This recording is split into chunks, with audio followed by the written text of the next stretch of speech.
So guys, in my last video, I talked about the problems that we've had with our current chicken coop setup, the chickshaw.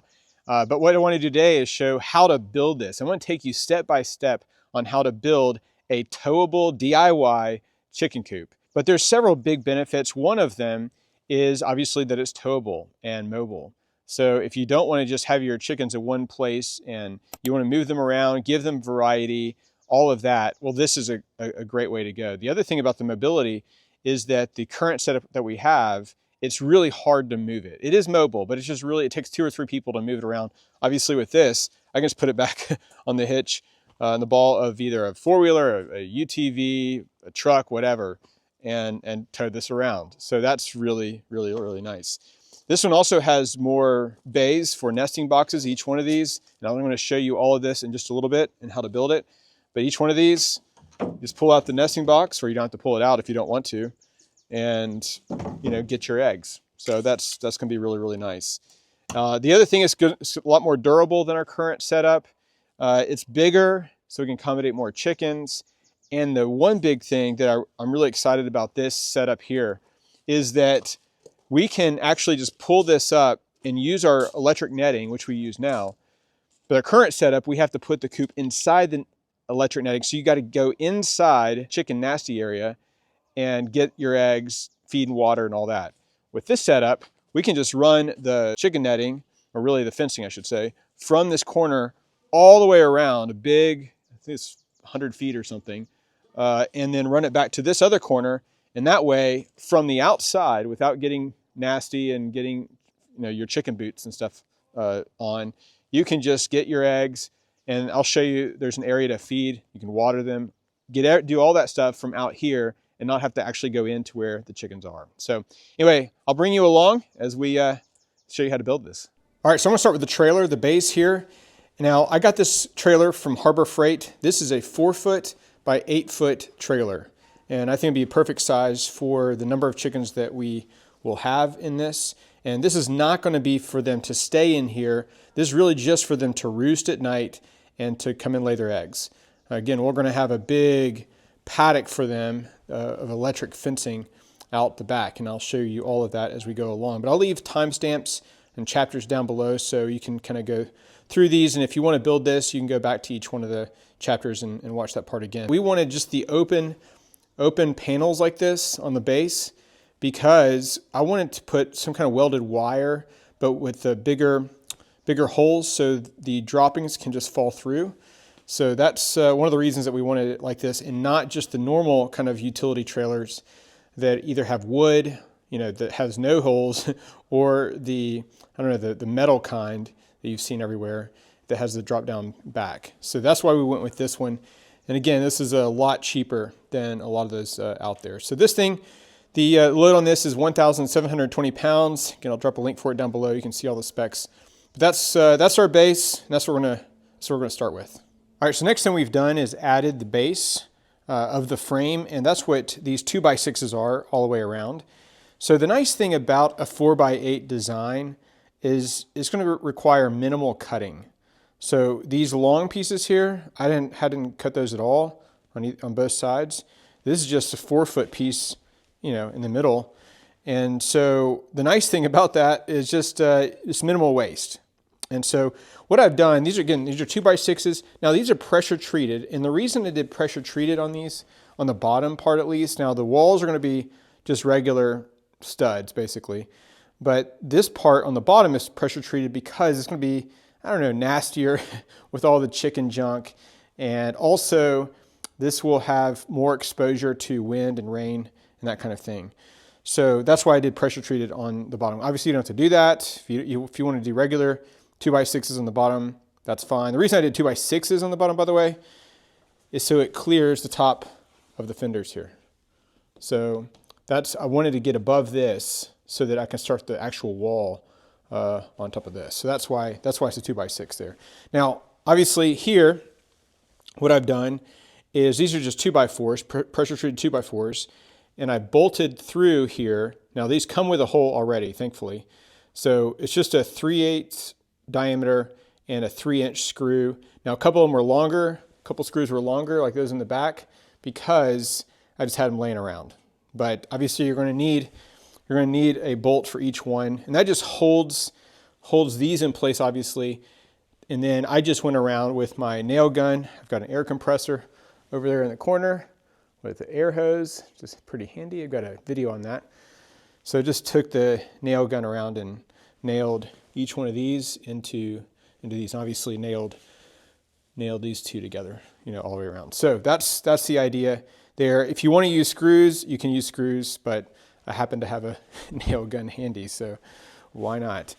Now on the back, obviously you can see on the back, this is going to be where the door is. We're going to have like a door here for the chickens and probably a little ramp down here. So this is where they're going to go get out. So that's why that's cut there. All right, I put down what I'm calling the sill plate. So it's this part right here. So what I've done is obviously I've mitered this to a 45-degree angle here on the top. The other thing I did on all the sides is I put an extra brace right here, just to, like these are 7 inches here. So I just nailed that in just to have something else to put that onto. So I did that. I did one on each side, did a 7-inch there, did a 7-inch there, and I did one over here as well. And then for the back, ideally you're going to have a 2x8, an extra 2x8. I didn't have an extra 2x8, so I had an extra 2x10, but it's going to work just fine. So that's going to be right here. Obviously, the wall is going to sit right here in the middle. All right, so we've finished the framing now, as you can see. What we found with chickens, and most of you guys know this, what we found with chickens is that they don't always lay their eggs in the nesting boxes. And so sometimes you have to open up a door and reach in here and grab the eggs. So that's why I've created it like this. Now this side is going to be different than that side. This side I have 5 bays for the nesting boxes. So 1, 2, 3, 4, and 5. And these are 15 inches inside because we're going to be using milk crates, and those are 13 inches. So the nice thing about the way this is going to be designed is we're going to have doors on each one of these, and so that we can open up the door, grab the nesting box, get the collect the eggs, and if we needed to, we can also, because it's this tall here, it's 32 inches to the bottom of this, is big enough to reach in and grab something if we need to. So this side, 5 bays.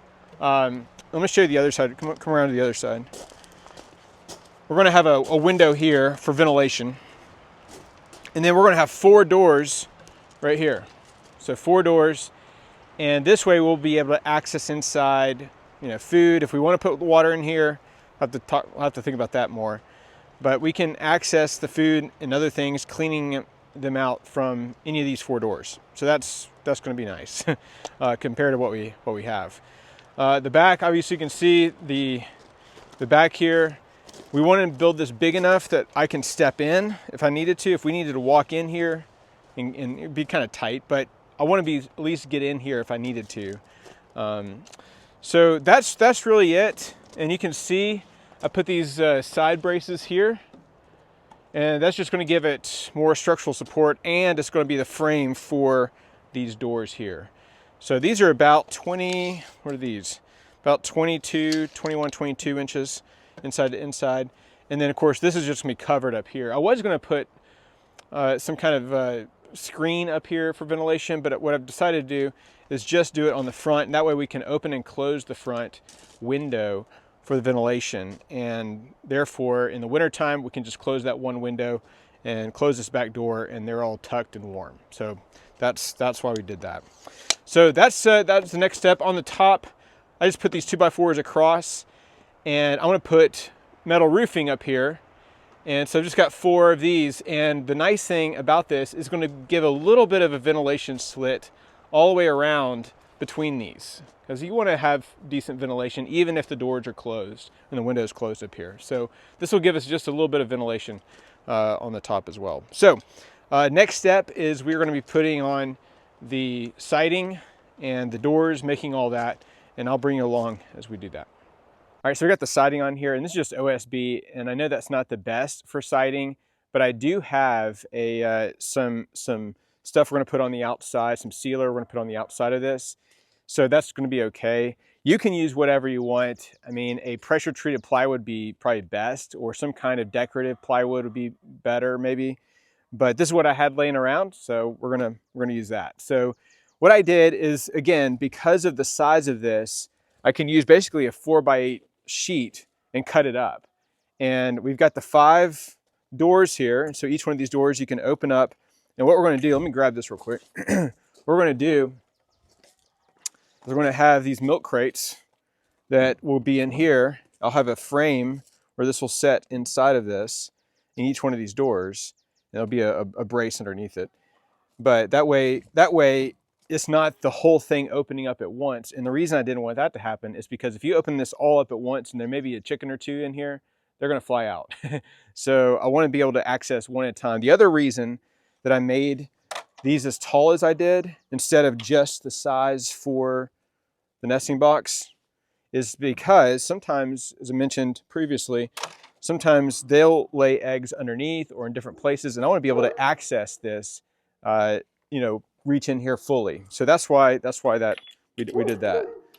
So there's that. Let me show you the other side, because on the other side, oh, by the way, we added these 2 doors here. And all you got to do is take this out and open this up, and this is going to have a welded wire screen for ventilation. So that's going to be nice, especially in the summertime. And we want some more ventilation to keep them cooler. Then we can do that. And then I just took you can customize something like this any way you want. And a lot of this is just stuff I had laying around. And so that way it's nice, secure. And then on this side, similar kind of idea. You got 4 doors here. And the nice thing about these doors they're bigger. And so for cleaning purposes, if you want to clean in here, you can. Or, you know, if we have a hanging feeder in here, we can do that here. So that's nice. So to have that option, and I like the idea of being able to fully access everything in here. And a design like this allows me to do that. So the next step, we're going to be adding a door here, of course. And then I'm going to add the brackets in here for the roosting rails and the brackets and braces for the nesting boxes. So that will be next. And then we're going to be adding a roof up here. So anyway, we'll bring you along as we continue. All right, so we finished the nesting box braces and also the roosting rails here.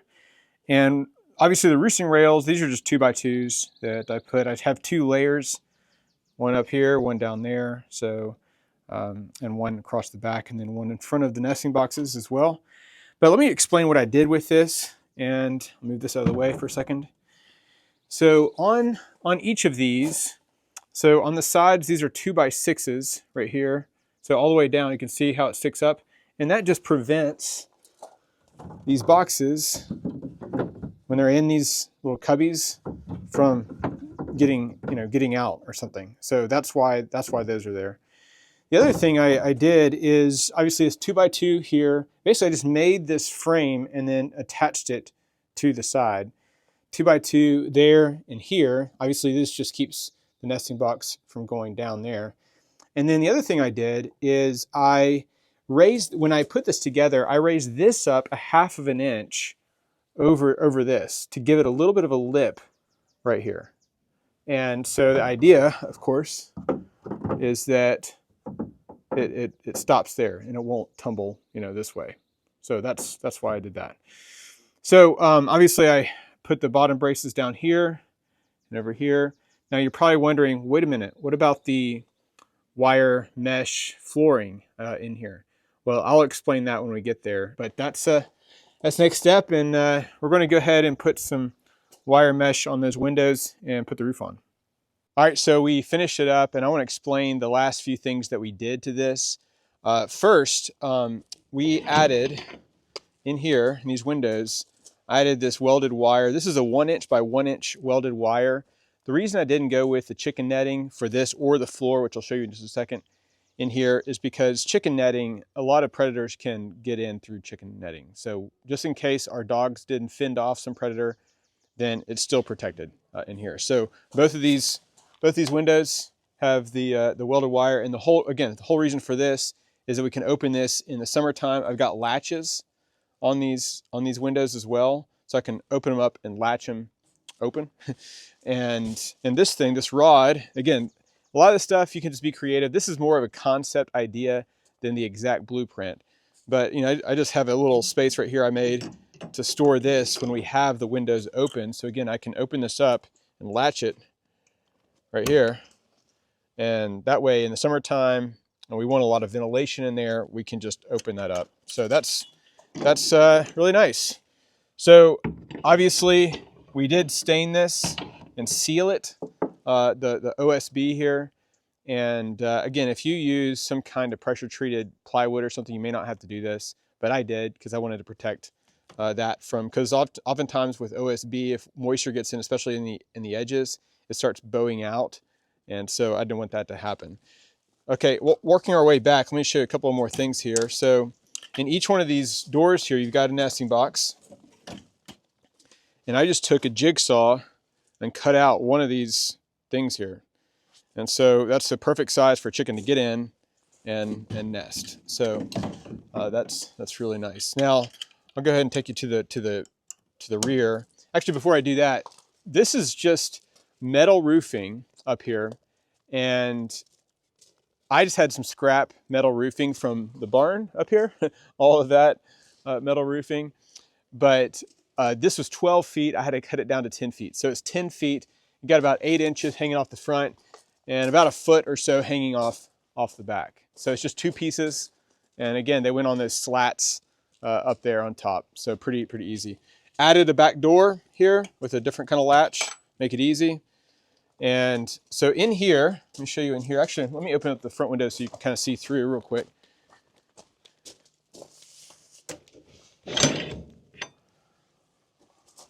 Go ahead and just open those up. In here, obviously you can see on the flooring, you can see the metal cloth, or sorry, the metal welded wire. And